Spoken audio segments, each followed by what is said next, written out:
Olá, turma, tudo certinho com vocês? Eu confesso que ando morrendo de saudades de vocês, saudades dos nossos encontros, do calor humano. Nada substitui. Uma lente, a gente pode até ter uma relação, mas é uma relação tão fria, não é, galera? Bom, mas infelizmente a gente vive um momento de pandemia e essa doença que está levando a vida de tanta gente é causada por um vírus. E a gente viu que vírus são seres desprovidos de célula que, para poder se reproduzir, eles precisam de uma célula hospedeira. Então, adivinha que tipo de célula eles buscam se hospedar? Nas nossas. Então, o melhor é a gente ficar em casa, certinho?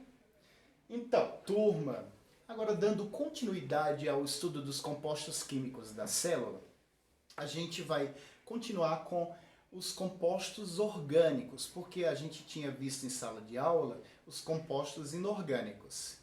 E na aula de hoje, a gente vai conhecer os carboidratos. Os carboidratos são compostos orgânicos muito abundantes na natureza. Na nossa alimentação, a gente tem contato com eles todos os dias. E onde a gente encontra eles? A gente encontra nas frutas diversas, nos grãos, nas raízes, como mandioca, batata, no leite, nas massas, no mel. Na verdade, é uma fonte muito abundante. Na mochila de vocês, naqueles salgadinhos que vocês levam, nos biscoitinhos que vocês levam, geralmente o composto orgânico presente é o carboidrato. Certinho? Características do grupo, característica dos carboidratos. Eles também são conhecidos como hidratos de carbono. Veja que é o inverso: carboidratos, hidratos de carbonos, glicídios ou simplesmente açúcares. Eles são compostos orgânicos constituídos por carbono, hidrogênio, oxigênio, nitrogênio, fósforo e enxofre. Esses três primeiros aqui são muito abundantes nesses elementos, nesses compostos orgânicos. E são os principais fornecedores de energia para os seres vivos. Então, fornece combustível para que o nosso organismo, a nossa máquina funcione, para que a gente ande, para que a gente fale. Funções biológicas desse grupo. Então, eles têm duas funções: energética, como eu já falei para vocês, é o principal combustível que a gente encontra por aí, e é estrutural, então eles vão fazer parte da estrutura de determinados seres vivos que a gente vai conhecer. Classificação dos carboidratos. Os carboidratos são classificados de acordo com o número de moléculas presente.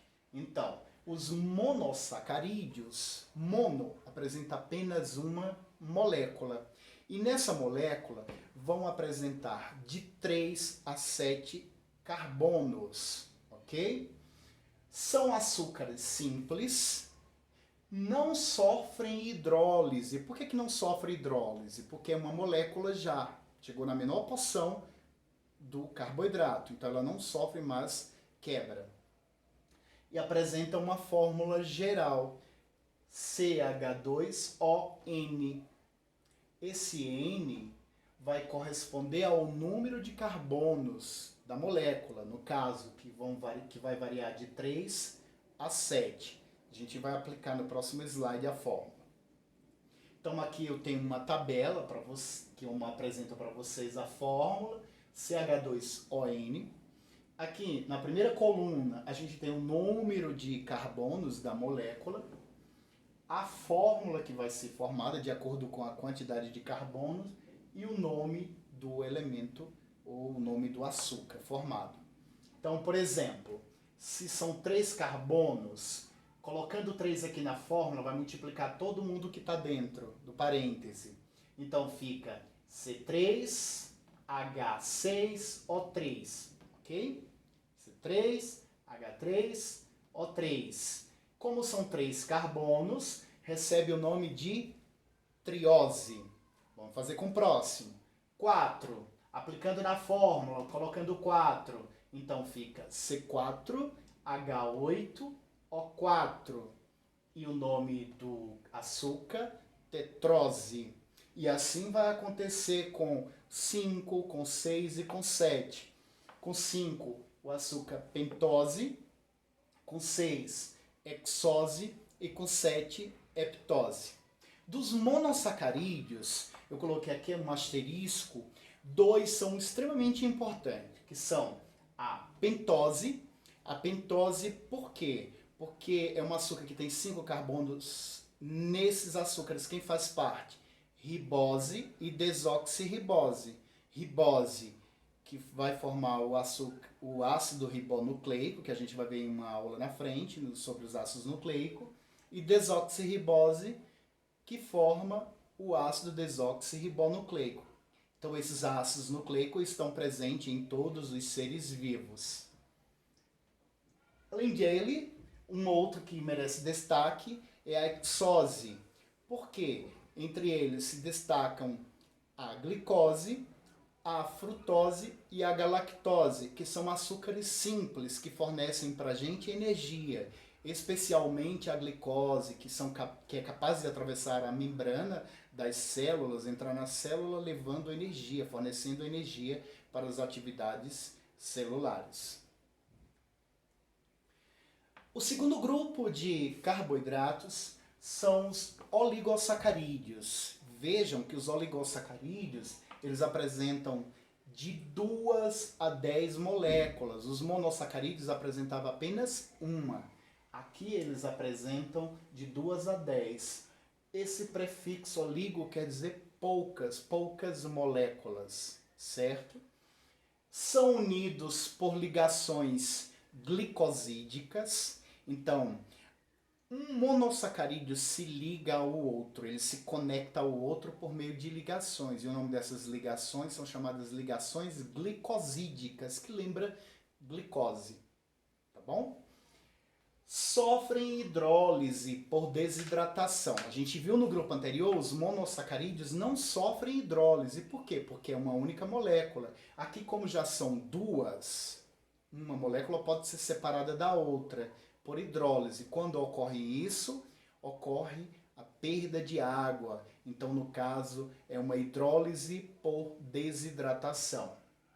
E aqui a gente tem uma classificação dos oligossacarídeos, que eles recebem o nome de acordo com a quantidade de moléculas presente. Se tem 2 moléculas, disacarídeo, e eu coloquei esse em destaque porque eu vou dar uma ênfase nele aqui, certo? Quando tem 3, trissacarídeo, 4, tetra, penta, e vai até com 10 moléculas. Como eu falei para vocês, dentro dos oligossacarídeos se destacam os disacarídeos. Por quê? Porque são açúcar, e dentre eles a gente vai encontrar a sacarose, a lactose e a maltose. Então, como são disacarídeos, são constituídos por 2 moléculas. Então, temos a representação aqui, 2 moléculas de monossacarídeo. Então, ó, a sacarose apresenta uma molécula de glicose e uma de frutose. A lactose, que é o açúcar do leite, a gente vai encontrar uma molécula de glicose unida com uma molécula de galactose. E a maltose, que a gente encontra no malte, 2 moléculas de glicose. Esse maisinho significa dizer que existe uma ligação, é aquela ligação glicosídica. Bom, a gente tem aqui as ligações glicosídicas. Então aqui eu tenho 2 disacarídeos que eu quero apresentar para vocês. Então vejam só.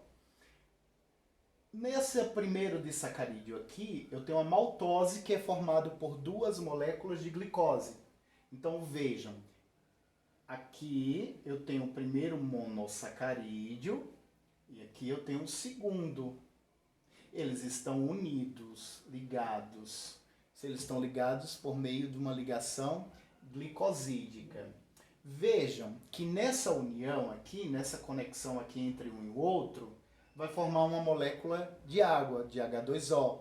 Então, olha só, eu tenho um oxigênio que junto com esse hidrogênio e esse outro hidrogênio, então vai formar uma molécula de água. Então vai ocorrer uma síntese, eu estou formando, juntando os dois, eu estou formando um disacarídeo, mas é uma síntese por desidratação. Por quê? Porque está saindo uma molécula de água.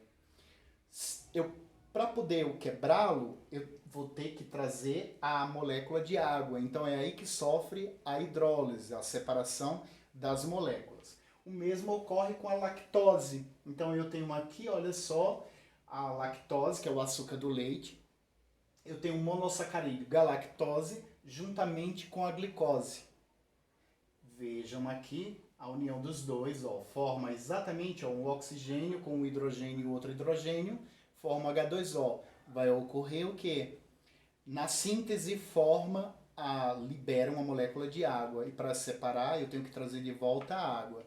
É importante lembrar aqui na lactose, que é o açúcar do leite, tanta gente tem problema com intolerância à lactose, isso acontece porque existe uma disfunção na enzima.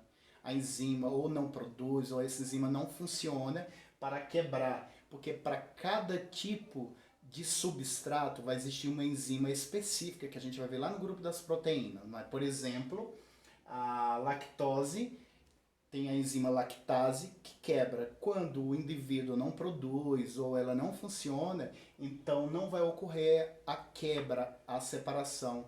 E aí esse açúcar permanece acumulado no organismo da pessoa, o que causa os desconfortos, os gases, as dores. Certinho? Então é exatamente por isso. E para a gente finalizar, os polissacarídeos. O termo poli quer dizer várias moléculas, acima de 10, porque até 10 a gente viu que era oligossacarídeos. São formados por muitas moléculas de monossacarídeos, em especial glicose. São insolúveis em água, e aí a importância de não ser diluído em água exatamente para formar estruturas de seres vivos, como o exoesqueleto dos artrópodes, é um exemplo. Podem ser quebrados por hidrólise, que você já sabe, uma molécula pode se separar da outra por meio da hidrólise. E apresentam funções energética e estrutural. Bom, polissacarídeos e a ocorrência, os principais polissacarídeos e a sua ocorrência.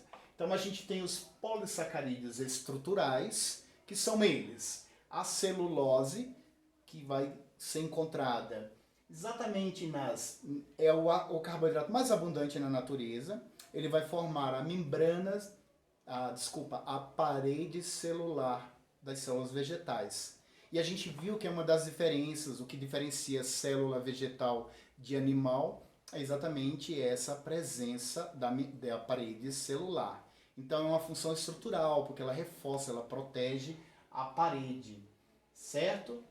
A quitina que também é um polissacarídeo, que vai fazer parte de quem? Do exoesqueleto dos artrópodes. Então, quem são os artrópodes? Aquele grupo que vocês viram lá no Fundamental, não sei se vocês lembram, os insetos, os aracnídeos, os crustáceos. Lembra? Então o caranguejo tem uma carapaça dura, aquilo é o exoesqueleto. A barata, quando a gente mata uma barata, a gente pisa, aquele barulhinho que faz quebradiço, é exatamente o exoesqueleto formado de quitina, tá certo? Também é encontrado na parede celular dos fungos. E os polissacarídeos energéticos? Os polissacarídeos energéticos são eles: o amido, que a gente vai encontrar sendo reservado pelas plantas, raízes como a mandioca, a batata, nas sementes, nos grãos. E o glicogênio, que ele é de reserva animal. Então a gente reserva glicogênio, por exemplo, armazenando no fígado e nos músculos. O glicogênio ele está presente também nos fungos, certinho? Eu queria chamar a atenção aqui para um detalhe. Quando a gente tem muito açúcar no nosso sangue, muita glicose no sangue, entra em ação um hormônio chamado insulina, que vai transformar esse glicogênio, essas glicose em glicogênio, fica armazenada. Agora, o contrário, tem a taxa de glicose no sangue está baixa, então entra em ação um outro hormônio, que no caso é o glucagon. E esse glucagon quebra esse glicogênio que está armazenando, disponibilizando as moléculas de glicose.